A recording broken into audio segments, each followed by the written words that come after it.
I was married to Malik Thomas, a very well-known man in Baltimore. He owned an exclusive car dealership that was passed down to him from an uncle who was really more like a father to him. Malik's uncle used to be heavy in the heroin game in Baltimore, but made it out and used his money to open a legitimate business.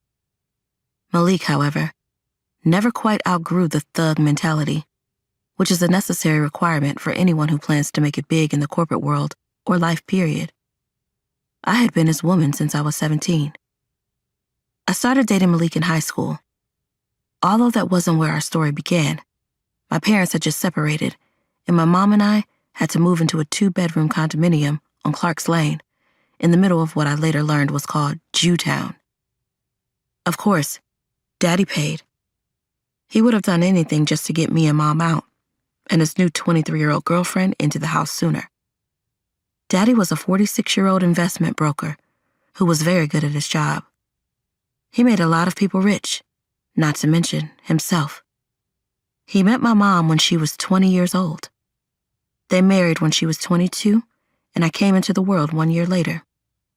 I was an only child, so of course I was spoiled. Whatever Daddy's little girl wanted, she got. No questions asked. Private schools, horseback riding, traveling abroad. Life had been pretty good until the year of my 10th birthday. Daddy turned 40 and went into what Mom commonly referred to as a midlife crisis. I didn't know what that meant at the time, but whatever it was, it kept Daddy sleeping overnight at his office a lot. It also became more important to him than us in a matter of 6 years. Sure, Daddy gave us each our own personal spending accounts, kept them filled and made sure the place was fly, but surrounded by all this money, we were still miserable.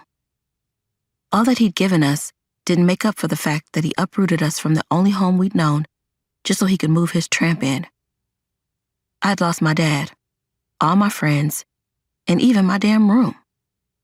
And all Mom ever did was drink all day and complain about Daddy. All I wanted now was friends and some security. I needed to make an impression on my first day at my new school. So there we were, all alone, in a decked-out condo, surrounded by white folks we didn't know. It was hard being ripped away from the friends I had grown up with my entire life. I was nervous to be going to a new high school, especially since this was my first time attending a public school. I was pretty popular at my old school, for no other reason than being the only Black girl.